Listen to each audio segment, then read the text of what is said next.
تو سیدنا عثمان کے دور میں یہ طبرانی کے اندر موجود ہے، ایک نابینا شخص آیا تو سیدنا عثمان نے اس کو یہی دعا تعلیم فرمائی اور پھر اس کی بھی بینائی واپس آ گئی۔ لیکن یہ والا جو پورشن ہے یہ صحیح سند کے ساتھ ثابت نہیں۔ اس کی وجہ یہ ہے کہ اس حدیث میں ایک راوی ہے عبداللہ بن وہب، جو راوی تو ثقہ ہے لیکن وہ مدلس ہیں اور ان سے روایت کر رہے ہیں، اور یہ پیٹ رول ہے محدثین کا کہ مدلس کی ان والی روایت ضعیف ہوتی ہے جب تک سما کی تصریح موجود نہ ہو۔ لہذا یہ اگلا پورشن جس کو سہارا بنا کر آپ صلی اللہ علیہ وسلم کی وفات کے بعد بھی اس طرح کی دعاؤں کو استعمال کیا جا رہا ہے، وہ غلطی پر مبنی ہے۔ بسم اللہ الرحمن الرحیم۔ السلام علیکم دوستو، آپ نے سنا وسیلے کے متعلق یہ بات ہو رہی ہے کہ آپ صلی اللہ تعالیٰ علیہ وآلہ وسلم نے وسیلہ سکھایا ہے، لیکن آپ کی وفات کے بعد وسیلہ نہیں ہے۔ ہم کہتے ہیں کہ آپ صلی اللہ تعالیٰ علیہ وآلہ وسلم زندہ تھے، اس وقت بھی وسیلہ تھا، اور اب بھی ہم آپ صلی اللہ تعالیٰ علیہ وآلہ وسلم وسیلہ لے سکتے ہیں، ہمارے پاس دلائل ہیں۔ موصوف یہ کہہ رہے ہیں کہ آپ صلی اللہ تعالیٰ علیہ وآلہ وسلم جب زندہ تھے اس وقت تو وسیلہ آپ کا جائز تھا، لیکن اب جائز نہیں ہے۔ اس کے بارے میں بات کر رہا ہے کہ ایک حدیث ہے ابن ماجہ میں، وہ صحیح حدیث ہے کہ آپ صلی اللہ تعالیٰ علیہ وآلہ وسلم کے پاس ایک نابینا شخص آیا، صحابی تھا، عرض کیا یا رسول اللہ میرے لیے دعا کریں کہ میری بینائی واپس آ جائیں۔ تو آپ صلی اللہ تعالیٰ علیہ وآلہ وسلم ارشاد فرمایا، میں تمہاری دعا کو مؤخر کر دیتا ہوں اور یہ زیادہ بہتر ہے، اگر تم چاہو تو میں تمہارے لیے دعا کو مؤخر کر دیتا ہوں، یعنی تم ایسے ہی رہو، صبر کرو، یہ تمہارے لیے زیادہ بہتر ہے، لیکن اگر تم چاہو تو میں تمہارے لیے دعا کر دیتا ہوں۔ ابن ماجہ صحیح حدیث 1385۔ انہوں نے عرض کی آپ صلی اللہ تعالیٰ علیہ وآلہ وسلم سے، یا رسول اللہ میرے لیے دعا کیجئے۔ تو آپ صلی اللہ تعالیٰ علیہ وآلہ وسلم ارشاد فرمایا، وضو کرو، وضو کرنے کے بعد 2 رکعت نفل پڑھو، اور نفل پڑھنے کے بعد یہ دعا کرو، اللہم انی اسألک واتوجہ الیک بمحمد النبی رحمہ، یا محمد انی قد توجہت بک الی ربی فی حاجتی ہذہ لتقضی اللہم شفیع فی۔ ترجمہ اس کا کیا ہے؟ اے اللہ، میں تیرے نبی حضرت محمد صلی اللہ تعالیٰ علیہ وآلہ وسلم جو نبی رحمت کے وسیلے سے تجھ سے سوال کرتا ہوں، یعنی نبی پاک صلی اللہ تعالیٰ علیہ وآلہ وسلم کے وسیلے سے تجھ سے سوال کرتا ہوں اور تیری طرف متوجہ ہوتا ہوں یا باری تعالیٰ، اے محمد صلی اللہ علیہ وسلم، آپ کو مخاطب کر کے اے محمد، یعنی یہ دعا سکھائی آپ صلی اللہ تعالیٰ علیہ وآلہ وسلم، یا محمد، اے محمد، میں اپنی حاجت پوری کروانے کے لیے آپ کے وسیلے سے اپنے پروردگار کی بارگاہ میں متوجہ ہوتا ہوں، اے اللہ میرے بارے میں ان کی شفاعت قبول کر لے۔ تو وہ صحابی گئے، جا کے وضو کیا، 2 رکعت نفل پڑھی اور اللہ تعالیٰ سے دعا کی، اللہ تبارک و تعالیٰ نے ان کی بینائی دور کر دی۔ یہ دلیل ہے کہ آپ صلی اللہ تعالیٰ علیہ وآلہ وسلم نے اپنے وسیلے سے دعا منگوائی ہے۔ اب موصوف یہ کہہ رہے ہیں کہ وہ اس وقت تک ٹھیک تھا کہ جب آپ صلی اللہ تعالیٰ علیہ وآلہ وسلم زندہ تھے، اب ہم نبی پاک صلی اللہ تعالیٰ علیہ وآلہ وسلم کے وسیلے سے دعا نہیں کر سکتے۔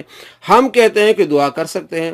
طبرانی میں حدیث ہے 8311، جس میں آپ صلی اللہ تعالیٰ علیہ وآلہ وسلم کے صحابی، جو یہاں راوی ہیں صحابی عثمان بن حنیف، وہ کہتے ہیں کہ حضرت عثمان بن عفان رضی اللہ تعالیٰ عنہ کے زمانے میں ایک شخص تھا جو حضرت عثمان بن عفان رضی اللہ تعالیٰ عنہ کے پاس جاتا تھا، اسے موقع نہیں ملتا تھا بات کرنے کا، اس کا کام نہیں ہو رہا تھا، تو وہ میرے پاس آیا اور اس نے کہا یہ میری پریشانی ہے، آپ سفارش کر لیں۔ تو میں نے اسے کہا کہ آپ جا کے وضو کریں، وضو کر کے آپ 2 رکعت نفل پڑھیں اور پھر یہ دعا مانگے آپ صلی اللہ تعالیٰ علیہ وآلہ وسلم جو سکھائی ہے۔ تو انہوں نے ایسا ہی کیا، وضو کیا، 2 رکعت نفل پڑھی، دعا مانگی، حضرت عثمان بن عفان رضی اللہ تعالیٰ عنہ کے پاس گئے تو ان کا کام ہو گیا۔ وہ آیا شکریہ ادا کرنے کے لیے کہ آپ نے میری سفارش کی۔ تو حضرت عثمان بن حنیف جو راوی ہیں صحابیوں کہتے ہیں کہ میں نے یہ کوئی سفارش نہیں کی، یہ دعا جو میں نے آپ کو سکھائی ہے نبی پاک صلی اللہ تعالیٰ علیہ وآلہ وسلم نے ایک نابینا صحابی کو سکھائی تھی، انہوں نے پڑھی تھی، ان کا کام ہو گیا تھا، ان کی بینائی لوٹ آئی تھی، تو اس لیے وہ جو دعا میں نے آپ کو سکھائی ہے۔ اب وہ یہ حدیث ہے، اس کے بارے میں کہتے ہیں کہ یہ حدیث ضعیف ہے، کیونکہ یہ حضرت عثمان غنی رضی اللہ تعالیٰ عنہ کے زمانے میں یہ واقعہ ہوا ہے، تو یہ حدیث ضعیف ہے، اس لیے ہم اس سے استدلال نہیں لے سکتے۔ اس کے بارے میں کہہ رہا ہے کہ اس میں ایک راوی ہے مدلس، وہ کیا ہے؟ عبداللہ بن وہب مدلس ہے، اور مدلس جب ان سے روایت کرے تو اس کی روایت نہیں لی جائے گی جب تک کہ سماع کی تصریح موجود نہ ہو، یعنی مدلس جو راوی وہ آگے کہے اخبرنی، समेतो हद्दसनी, अगर ये अल्फाज इस्तेमाल करे फिर तो वो हदीस मानी जाएगी, अगर ये इस्तेमाल अल्फाज नहीं करता तो हदीस नहीं मानी जाएगी। मुदल्लिस क्या होता है पहले मैं आपको ये बताऊं थोड़ी सी, ताकि आपको मालूम हो। तदलीस कहते हैं सामान के ऐब को ख़रीदार से पोशीदा रखना, ठीक है। और चूँकि मुदल्लिस जो तदलीस करने वाला होता है हदीस पर वाकिफ़ियत और ख़बर रखने वाले से अपने मामले को तारीख रखता है, और तदलीस का लुग़वी माना है अंधेरा या अंधेरे का खलत मलत होना। तो मुदल्लिस इसकी तारीफ़ क्या है? रावी हदीस जो हदीस की रिवायत कर रहा है उस उस्ताद से बयान करे जिससे उसने ये हदीस सुनी नहीं है, यानी अपने दादा उस्ताद से कि उससे वो ये हदीस सुनी नहीं है, उसको जिक्र किए बगैर जिससे उसने ये हदीस सुनी है, यानी अपने उस्ताद से सुनी है और लेकिन अपने उस्ताद का नाम नहीं ले रहा बल्कि दादा उस्ताद का नाम ले रहा है, जिससे कभी ये मिलता भी रहा है, उससे कभी ये हदीसें सुनता भी रहा लेकिन ये हदीस उससे नहीं सुनी। इस तारीफ़ की वजाहत ये है, डॉक्टर महमूद तहान की किताब से मैं आपको पढ़ के बता रहा हूँ। इस तारीफ़ के माना यह है कि तदलीस इसनाद ये है कि रावी अपने उस शेख से हदीस बयान करे जिससे उसने बाज़ अहादीस सुनी है, लेकिन ये हदीस जिसमें तदलीस कर रहा है उसने इस शेख से नहीं सुना, बल्कि ये हदीस उसने किसी और उस्ताद से सुनी है, लेकिन इस उस्ताद को हज़फ कर देता है और ऐसे लफ्ज़ से बयान करता है जिसमें सिमा वगैरह का एहतमाल हो, मसलन काल और अन। तो ये है कि वो अपने दादा उस्ताद का नाम लेता है, अपने जो उस्ताद है उसका नाम नहीं लेता, अपनी सनद को कवी करने के लिए अन इस्तेमाल करता है, काल इस्तेमाल करता है। लेकिन अगर वहीं हद्दसनी आ जाए, अखबरनी आ जाए तो ये इसको कहते हैं समा की तसरी। अब देखें एक वहाबी मौलाना साहब हैं, वो इसकी क्या तारीफ बयान कर रहे हैं, उसके बाद मैं आपको बताता हूँ कि असल बात क्या है। मुदल्लिस किसको कहते हैं? ऐसे रावी को कहते हैं जो बीच में से एक रावी छोड़ के किसी ऐसे से रिवायत लेता है जिससे वो मिला है लेकिन रिवायत नहीं की है, या रिवायत ली है तो ये रिवायत वो ली भी नहीं है डायरेक्टली, तो ऐसे रावी को क्या कहते हैं? मुदल्लिस। तो ऐसा रावी, उसकी ऐसी रिवायत जो अन से हो ये मुनक़ते मानी जाती है, बीच में एक गायब है कोई तो भी। लेकिन मोतबर रावी अगर मुदल्लिस हो तो जब तक कि वो हद्दथना, समिअतु, अखबरना, अखबरनी, हद्दथनी इस तरह के अल्फाज इस्तेमाल न करे, क़ाल अली इस तरह के अल्फाज अगर इस्तेमाल न करे वो हदीस नहीं ली जाती है, वो मुनक़ते है। जी दोस्तों, आपने सुना कि मोतबर रावी है और तदलीस करता है, अन से रिवायत करे तो वो हदीस मुनक़ते होगी, लेकिन अगर वही मोतबर रावी हद्दसनी, अखबरनी और समेतो का ये अल्फाज इस्तेमाल करे तो हदीस मानी जाएगी। अब आइए उस हदीस की तरफ जिसको मोहम्मद अली मिर्ज़ा कहते हैं कि इसमें अब्दुल्ला बिन वहब जो है वो मुदल्लिस से अन से रिवायत करते हैं, समा की तसरीह मौजूद नहीं, इसलिए यह हदीस मुनक़ते और ज़ईफ़ है। देखें ये हदीस है तबरानी शरीफ की आपके सामने 8311 नंबर। हद्दसना ताहिर इब्न ईसा इब्न क़ैरस अल मिस्री अल मुकरी, हद्दसना असबग़ इब्न फ़र्ज, हद्दसना इब्न वहब अन अबी सईद अल मक्की। अब ये है हद्दसना इब्न वहब, इब्न वहबी अब्दुल्ला बिन वहब अन अबी सईद, अबू सईद से रिवायत करते हैं। इसके बारे में मोहम्मद अली मिर्ज़ा कहते हैं कि अब्दुल्ला बिन वहबी मुदल्लिस है, अन से रिवायत करता है, समा की तसरीह मौजूद नहीं, इसलिए ये हदीस मुनक़ते है और इससे ये हदीस ज़ईफ़ होगी। अब यहाँ अगर ये लफ्ज़ आ जाए, यानी इस कानून से कि मुदल्लिस अन से रिवायत करता है, समा की तसरीह मौजूद नहीं, समा की तसरीह क्या होती कि अगर होता ना इब्न वहब हद्दसनी, उसने कहा कि मुझे ख़बर दी अबी सईद ने, ठीक है, या अखबर नहीं मुझे ख़बर दी अबू सईद ने, अगर इस तरह के अल्फाज आते हैं तो ये होती है समा की तसरीह। अब मैं आपको बताता हूँ कि और किताबें जिसमें समा की तसरीह मौजूद है, अगर मोहम्मद अली मिर्ज़ा को नहीं मालूम तो ये कम इल्मी है, ये जहालत है, और जहालत फैलाता कैसे है। अब देखें इस हदीस को दोबारा देखें।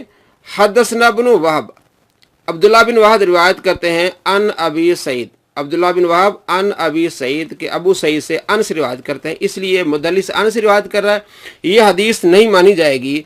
अब मैं आपको दिखाता हूँ वो हदीस जिसमें ये अब्दुल्ला बिन वहब अखबरनी के अल्फाज इस्तेमाल कर रहा है कि मुझे खबर दी है। ये किताब है मारिफतुस सहाबा ले अबी नुईम, अबू नुईम मुहद्दिस की किताब है मारिफतुस सहाबा, हदीस नंबर 4928। हदसना अबू अमरिन हदसना हसन हदसना अहमद बिन ईसा हदसना बिन वहाब अखबरनी अबू सईद।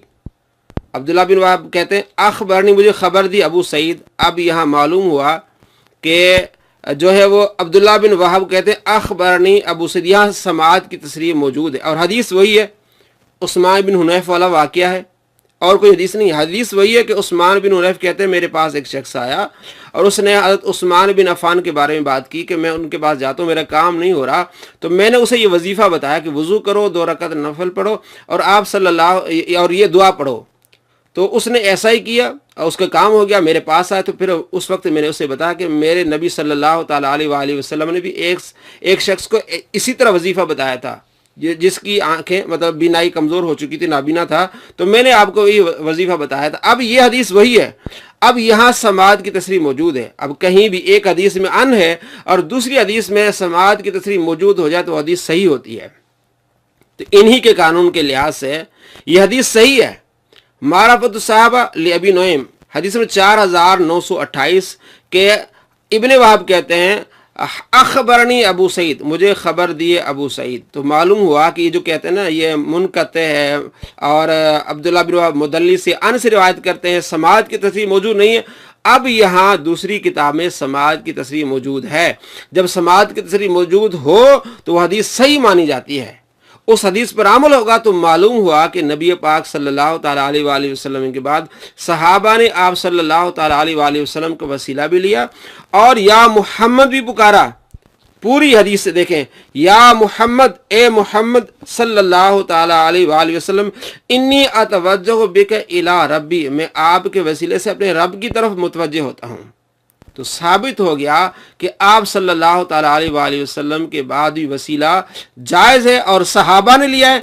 और सही हदीस जो ढंडोरा पीट रहे थे कि अब्दुल्ला बिन वहाब मुदल्लिस से अन से रिवायत करता है, मुदल्लिस की अन से रिवायत काबिल कबूल नहीं है, वो उनका एतराज़ ख़त्म हो गया। बल्कि अब्दुल्ला बिन वहाब अखबरनी के अल्फाज इस्तेमाल कर रहा है। इसको कहते हैं समाअत की तसरीह का मौजूद होना। तो मालूम हुआ कि ये जहालत में भटके हुए हैं और किस तरह जहालत फैला रहे हैं कि आप सल्लल्लाहु ताला अलैहि वसल्लम के बाद जो है वो आपका वसीला नहीं लिया जाएगा, ये शिर्क है, नाजायज़ है, नऊज़ बिल्लाह मिन ज़ालिक। इनको तौबा करनी चाहिए और अपने मानने वालों को बताना चाहिए कि हमसे गलती हुई है और हमने गलत लोगों को गलत राह पर लगाया है। और हदीस सही है। अब्दुल्ला बिन वहाब जो समाअत की तसरीह मौजूद है और अखबरनी के अल्फाज मौजूद हैं, जिससे साबित हुआ कि आप सल्लल्लाहु ताला अलैहि वसल्लम के वसीले से आज भी दुआ की जा सकती है। और कोई भी मुसलमान परेशान हो, बीमार हो, आज भी यही दुआ करे आप सल्लल्लाहु ताला अलैहि वसल्लम के वसीले से, इंशाअल्लाह अज़ीज़ उसका काम हो जाएगा। और ये हदीस दोबारा आप सुन लें और पढ़ लें कि आप सल्लल्लाहु ताला अलैहि वसल्लम ये दुआ सिखाई है कि यूं दुआ करो, वज़ू करो, 2 नफल पढ़ो, उसके बाद अल्लाहुम्मा इन्नी अस्अलुका व अतवज्जहु इलैका बि मुहम्मदिन नबी रहमा सल्लल्लाहु अलैहि वसल्लम। या मुहम्मद, सरकार का नाम सरकार को पुकारा जा रहा, तब शिरक भी नहीं हुआ, सारा कुछ खत्म हो गया हर चीज़। या मुहम्मद इन्नी क़द तवज्जहतु बिका इला रब्बी फ़ी हाजती हाज़ी लितुक़दा अल्लाहुम्मा शफ़ी फ़िय्या। तो उम्मीद है कि ये जो झूठ बोल रहे हैं और बार बार कहते हैं कि नबी पाक सल्लल्लाहु ताला अलैहि वसल्लम का वसीला नहीं लिया जाएगा, सिर्फ जब आप मौजूद थे उस वक्त वसीला जायज़ था, अब जायज़ नहीं है, तो इनके झूठ का जो पर्दा वो खुल गया। आपको मालूम हुआ कि ये है इनकी इल्मी सतह और ये है इनकी जहालत जो लोगों में फैला रहे हैं। और हदीस मौजूद है, समाअत की तसरीह भी मौजूद है। आप सल्लल्लाहु ताला अलैहि वसल्लम से सहाबा ने फिर मांगा भी और आपके वसीले से दुआएं भी की और काम भी हुआ। अस्सलामु अलैकुम व रहमतुल्लाहि व बरकातुहू।